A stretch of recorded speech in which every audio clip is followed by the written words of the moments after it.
Welcome to the American Roundtable on Tough TV 38 and the Tough TV network. I'm so happy to have you here this Sunday morning. Bill, how are you doing today? I am all worked up for this show, especially since we're going to be talking about what Jackie O really thought about what happened with her husband's assassination. That's Bill Strickler. My name's Al Spry. So happy to have you with us here. This is politics and current events, as unusual as it gets, and of course we do it with a certain flair. Thank you so much for supporting the show. If you want to find out more about this show, go to facebook.com/USA Roundtable. We'll be talking about Facebook too on today's show, along with a Texas church massacre update, and we'll be talking about football and end the show on a lighter note with naked people in Canada. That's right, this is American Roundtable, where it's always an unusual set of circumstances we call world events. I'm Al Spry. And I'm Bill Strickler. We'll see you here in a moment.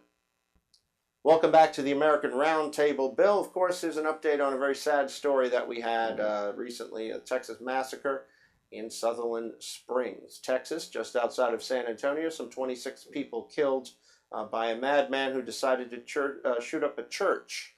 Now, a few years ago, I was going to church with my stepdad, and he told us he wasn't going to come to church anymore because he was afraid of somebody coming into the church at some point and shooting it up. This was about maybe 5 or 6 years ago.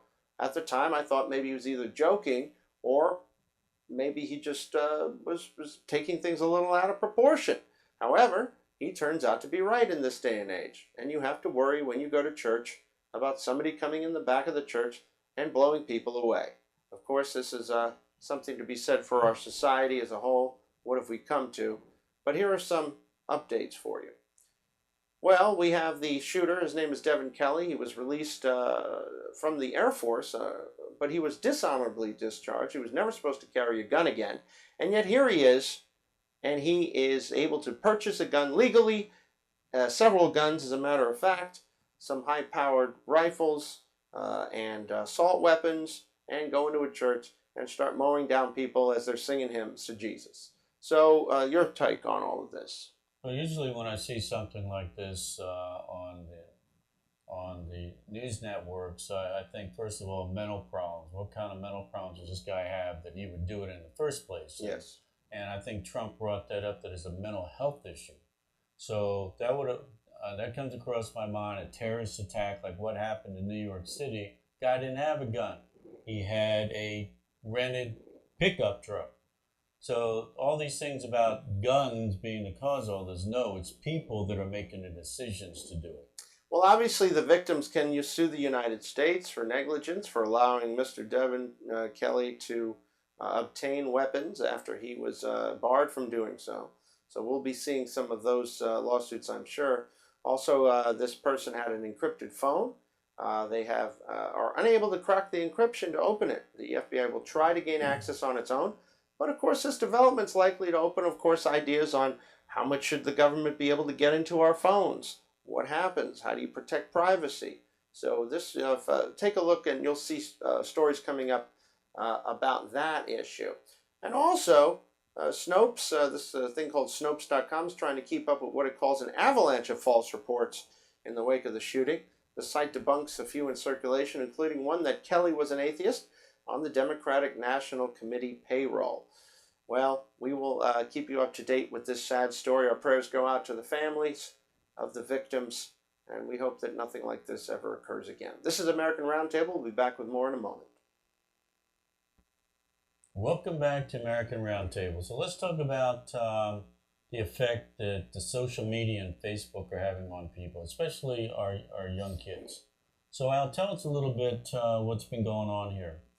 Well, Bill, we have a guy named Sean Parker who was the founding president of Facebook, no longer with Facebook. He's 38 years old. He's the founder and chair now of the Parker Institute for Cancer Immunotherapy. He spoke off the cuff in the green room after he talked about some cancer developments. By the time he left the stage, let's put it this way, he joked that Mark Zuckerberg will probably block his account on Facebook. He's laid some real big bombs here about the social media and how it may be hurting our kids' brains and our brains and everybody's brains. Well, that's a you're assuming that people have brains and they haven't turned to mush yet. Well, yeah, sure, but this I think will finish the job, Bill. We have Facebook now with what do we have, 1 billion or 2 billion people on it, and uh, here's a quote from Sean Parker. Said when Facebook was getting going, I had these people who would come up to me and they'd say, "I'm not going to be on social media," and I would say, "Okay, you will be." And then they'd say, "No, no, no. I value my real life interactions. I value my intimacy. I value talking with other people." And I would say, "We'll get you eventually." So, have you been gotten yet? Are you on social media? I don't want to be. Why don't you want to be? Well, my privacy is my privacy. I don't need to share things with people. I don't need to gloat. I don't need to, say things. I like the people I interact with. If I get something to say, I'll just say it directly to them. Well, I can tell you that, Bill, that I've been on social media for about, I want to say about 13 years. I started with a site called MySpace. Back then it was intimate. It was kind of fun. It seems now that there's a lot of pressure to be on social media in order to interact. I mean, people are setting up meetups and they're setting up events and they're using it for when they use it to talk on their messenger, and it's replaced texting to a certain degree. And so if you're not on Facebook, it seems kind of like you're out of the loop. Do you feel out of the loop? I don't care about being out of the loop. That doesn't matter to me. With the type of business you do, when you're not doing this show, though, you don't need to necessarily be on social media. Correct. I mean, cable TV, internet service. I don't need to really be on social media because I've had years of building up clientele, building up a reputation that way. However, with this show, it's better that we're on social media to promote American Roundtable and get people watching, because this is how people find out about new things and things that are going on. Here's another quote from Sean Parker. I don't know if I really understood the consequences of what I was saying, because the unintended consequences of a network, when it grows to 1 billion or 2 billion people, it literally changes your relationship with society, with each other, probably interferes with productivity in weird ways. God knows what it's doing to our children's brains. Why do you think they didn't think about this before they developed this? Well, they've been talking about this kind of stuff for years. I mean, video games, the time travel that I think H.G. Wells came up with, herding people into, to be slaughtered, brainwashing them like the Nazis tried to do in World War II. So this is a means, if it's not handled properly, that could really affect people and really change people in a negative way. I mean, that's why terrorists use social networking, because they can get to a larger group of people and brainwash them the way that they want them. And then they just, then they're hypnotized, basically, and they go out and do these terrible deeds like what happened in New York City. Well, you're saying that obviously, like any technology, social networking can be used for good or ill. Right. I will say this, I was running another business, and when I tried to communicate with people through this messaging and all this, the messages sometimes got blurred. I think you lose something when you don't meet people face to face. I think we're so used to talking through texting and through these medias. I think we're losing something about the human connection. And I think a lot of messages can get misconstrued. I have been often misconstrued and misunderstood through the way I communicate on social media, but everyone seems to expect it now. They all want you to be on social media. Well, we're going to talk a little bit more about this because this is an interesting topic. This is the American Roundtable. We are on social media at facebook.com/USA Roundtable, and now we're on YouTube at American Roundtable on Tough TV. See you in a moment. Welcome back to the American Roundtable on Tough TV 38 and Tough TV. I want to thank, of course, all the people that helped put this show together, including our friend Sue Lupia, our other friend, your buddy Lou Seals, of course, the head of Tough TV. Thank you guys so much for supporting this program and what we do here. We try to give you the current events kind of in a little different format than is sometimes delivered, with a little bit of irreverence and some interesting thought processes and commentary. With no fluff. No fluff. Well, we're not fluffy. Your hair's a little fluffy, but otherwise it's, we're fluff-free. It's the lights. So let's talk a little bit more about this social media comments made by the founding president of Facebook, a guy named Sean Parker. Here's another quote from Sean. The thought process that went into building these applications, Facebook being the first of them, was all about how do we consume as much of your time and conscious attention as possible. And that means that we need to sort of give you a little dopamine hit every once in a while because someone liked your liked or commented on a photo or a post or whatever. And that's going to get you to contribute more content, and that's going to get you more likes and comments. And then he says it's a social validation feedback loop, exactly the kind of thing that a hacker like myself would come up with because you're exploiting a vulnerability in human psychology. The inventors, creators, it's me, it's Mark Zuckerberg, it's Kevin Systrom on Instagram. It's all of these people understood this consciously, and we did it anyway. So obviously there was when they first conceptualized these, they thought of, those, remember the old experiments that we did in college and high school with the rat, and it would have to tap to get the food, and you give it the food and it would keep tapping the bar, and it kept tapping the bar even after you stopped giving it food based on stimuli. Well, a lot of people that work in a very similar way. So you keep giving them a feedback loop. We'll like you. Keep posting. We'll like you. That's where the like button came from. And but you take a chance there, Al, because some people might say, "I don't like you." Yeah. I mean, and think about how many kids have actually checked themselves out because that's what's happened, where they're bullied online, and you hear about it almost every month, where kids check themselves out because they were bullied online and called different names on social media that wasn't intended for that, but it certainly does have that negative effect at times. I mean, let's think about that, what you just said. You're basically saying it's a true statement that Facebook is responsible for the deaths of teenagers who have committed suicide because they were bullied using social media. Has been. Of course, that also begs the question, should there be a limit on social media? Should you be 18 or over to use it? Kind of like cigarettes or alcohol. Of course, alcohol is 21, but should you be an adult, in other words, to use social media? Are the brains of children not developed and the social skills not developed enough for children to use social media? What is your thoughts? Well, not every kid can handle it, and we got to be real about this. A lot of times parents in the old days, they let a neighbor raise the kid. But now it's like give them an iPad and you have social media raising the kids. And that just doesn't get it in my book. I mean, we got to relate to our kids. And where's the communication if someone's being bullied on Facebook? Are the kids giving their parents access to their Facebook page? I don't think so. Kids like their privacy too. Well, and like I said, the bullying's a big thing. The kids are very narcissistic anyway. They could be using social media in a negative way to one-up each other and make each other feel badly. And I just think that there should be, I'm all for an 18 and older on these social medias. And the parents aren't really, like you said, the parents aren't, they're using it more as, oh, go ahead, kid. It's like almost like a babysitter, right? And then, the kids aren't being checked up on. The kids are, then mom finds Junior hanging in the shower stall by a rope. Well, we've had a couple people on before, and we have had Limo Bob on our show, who's really involved with bullying, and Mark Miro, the ex-wrestler in Orlando, also is against bullying.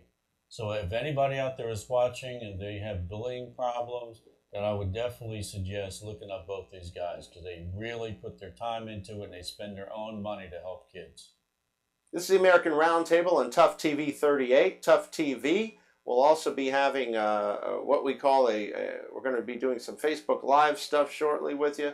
Other ways that you could be able to watch the show. Also check us out on Facebook, facebook.com/USA Roundtable. See you in a moment.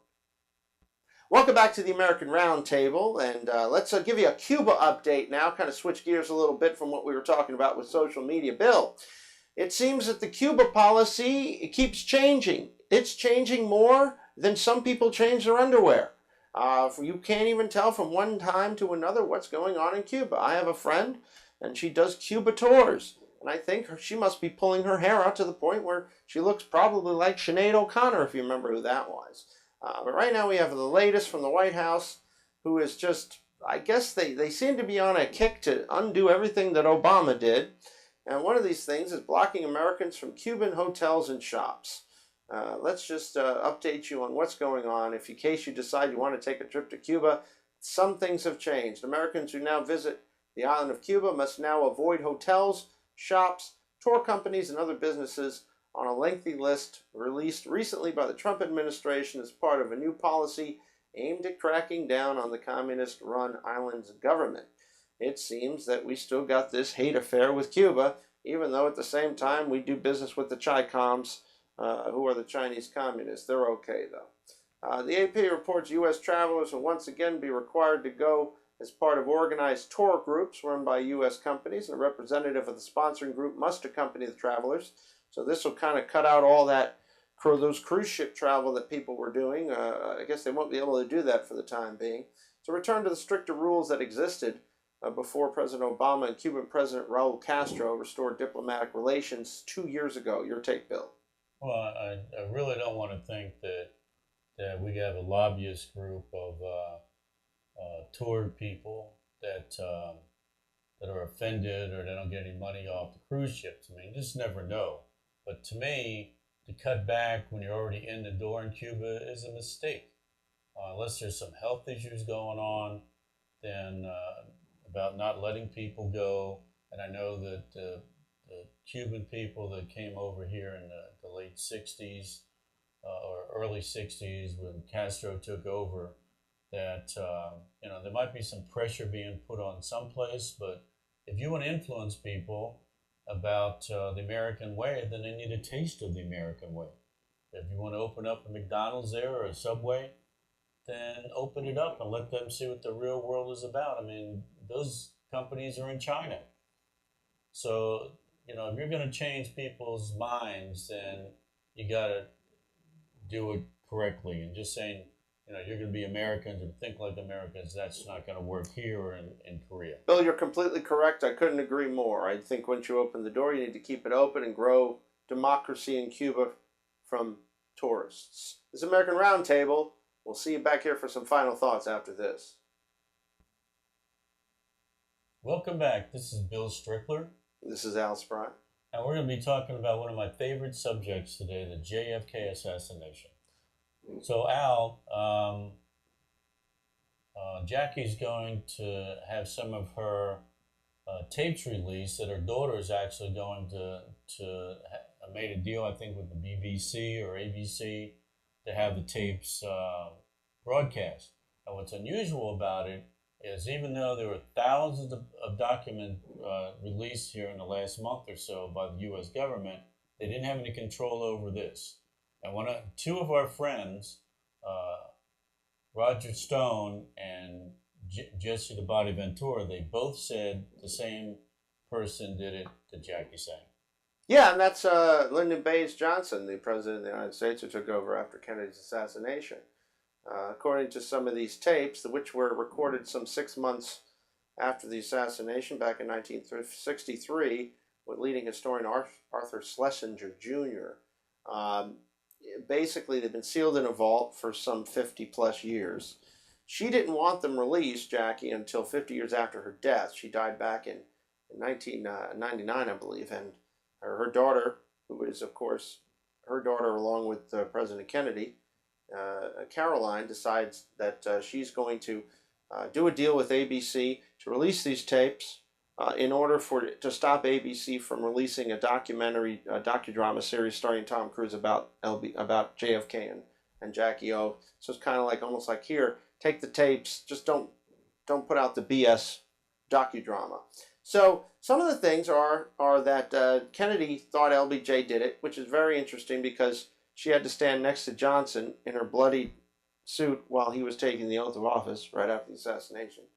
And basically also that she had had an affair with William Holden, and that he had affairs. Obviously, we heard a lot about the president's affairs, but we hadn't heard too much about Jackie Kennedy's affairs, and also that she also had an affair with the Fiat founder Agnelli. So some interesting stuff, Bill, that we may get to see by next year. Well, it's very difficult to be a perfect person, and sure, I'm sure she didn't feel real good about the affairs, and Who knows what President Kennedy felt about it? But a lot of people are hurt when those things happen. But what gets me is what I'm really looking forward to is, since this is 6 months after the assassination, and Jackie thought it was LBJ and his Texas group or mafia group. Mafia is in a group of people that we're going to find out. I think the real deal here, instead of the crap that was put out by the U.S. government. But they still withheld a bunch of documents. So it's what's in it, those other documents they didn't release. Well, thanks for watching American Roundtable. We'll see you next week. I'm Al Spry. And I'm Bill Strickland. Remember to keep it real. And keep it tough.